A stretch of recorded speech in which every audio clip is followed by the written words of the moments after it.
வணக்கம் நண்பர்களே, இது தமிழ் நண்பன் ஷார்ட்கட் சேனல். இப்போ நான் பார்க்க போகிறது மெட்ராஸ் ஹைகோர்ட் சம்மந்தமான ஒரு சின்ன தகவல் தான்.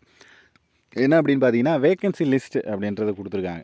டிஸ்ட்ரிக் வைஸாக எத்தனை வேக்கண்ட் இருக்குது அப்படின்றத கொடுத்துருக்காங்க. இது வந்து அஃபிஷியலாக இப்போ அப்டேட் ஆனது தான். ஸோ பழசு அப்படின்ற மாதிரிலாம் கிடையாது. இங்கே டேட் கொடுத்துருக்காங்களா 1/1/2024. ஸோ 1ஆம் தேதி பிரகாரம் எவ்வளோ வேக்கண்ட் இருக்குது அப்படின்றத நேற்று தான் வந்து சைட்டில் அப்டேட் பண்ணாங்க. ஸோ இது வந்து ரொம்ப நாள் ஆச்சு. அதாவது 1ஆம் தேதியே வந்துருச்சு. ஆனால் இல்லை, 1ஆம் தேதியான வேக்கண்ட் லிஸ்ட்டை நேற்று வந்து அப்டேட் பண்ணியிருக்காங்க. எவ்வளோ வேகன்சி இருக்குது ஒரு டிஸ்ட்ரிக்ட்லேயும் அப்படின்றது 2023 அப்டேட் பண்ணியிருந்தாங்க. ஸோ அதிலேருந்து இதில் வந்து நிறைய மாறுதல்கள் அப்படின்றது இருக்குது.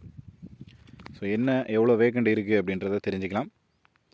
ஸோ ஃபஸ்ட்டு வந்து பார்த்திங்க அப்படின்னா சென்னை டிஸ்ட்ரிக். சென்னை இது வந்து ஒர்க்கிங் ஸ்ட்ரென்த்து, ஒர்க்கு எவ்வளோ பேர் இருக்காங்க அப்படின்றது இதுதான் வேகன்சி லிஸ்ட்டு. ஸோ இதை தான் வந்து நம்ம வேகன்சியாக எடுத்துக்கணும். இதை ஒர்க்கிங் ஸ்ட்ரென்த் எடுத்துக்கூடாது. மொத்தமாக எவ்வளோ பேர் தேவை அப்படின்றது இங்கே கொடுத்துருக்காங்க.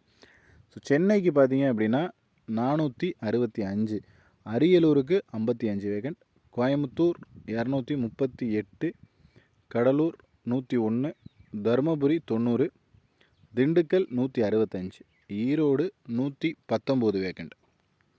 அடுத்து காஞ்சிபுரம் 130 வேகண்ட், கன்னியாகுமரி 114, கரூர் 71, கிருஷ்ணகிரி 106, மதுரை 187. அடுத்து மயிலாடுதுறை 95, நாகப்பட்டினம் 68, நாமக்கல் 105, நீலகிரி 97, பெரம்பலூர் 40, புதுக்கோட்டை 105, ராமநாதபுரம் 85. அடுத்து சேலம் பார்த்தீங்க அப்படின்னா 217 வேகண்டு, சிவகங்கை 114, தஞ்சாவூர் 165, தேனி 91, தூத்துக்குடி 120.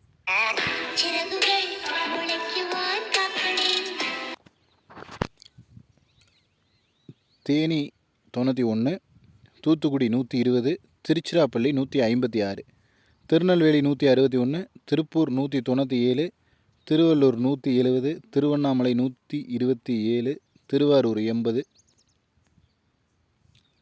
அடுத்து பார்த்திங்கன்னா வேலூர் 134, விழுப்புரம் 133, விருதுநகர் 104. மொத்தமான வேகன்ட் பார்த்திங்கன்னா 4405. இதில் வந்து பார்த்திங்கன்னா லாஸ்ட் இயர் வந்து 5000 வேகன்ட் கொடுத்துருந்தாங்க. இப்போ வந்து 4000 வேகன்ட் தான் வந்திருக்கு அப்படின்ற மாதிரி சொல்லுவீங்க.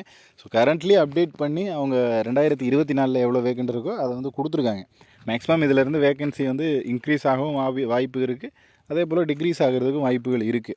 ஸோ மேக்ஸிமம் வந்து இன்க்ரீஸ் ஆகும். என்ன ரீசன்னா, இப்போ அடுத்து வந்து குரூப் 4 நோட்டிஃபிகேஷன் வருது. இப்போ குரூப் 4க்கு அப்பாயின்மெண்ட்டு வேறு டிபார்ட்மெண்ட்டில் அப்பாயின்மெண்ட் கொடுக்கும்போது இங்கேருந்து அவங்க வெளில போகிறதுக்கான சான்சஸ் அப்படின்றது இருக்குது. ஸோ அதனால் மினிமமாக பார்த்தீங்கன்னா இது வந்து 4400 அப்படின்றது ஒரு 5000 6000 இந்த ரேஞ்சில் வந்து இன்க்ரீஸ் ஆகிறதுக்கு சான்சஸ் அப்படின்றது நிறைய இருக்குது.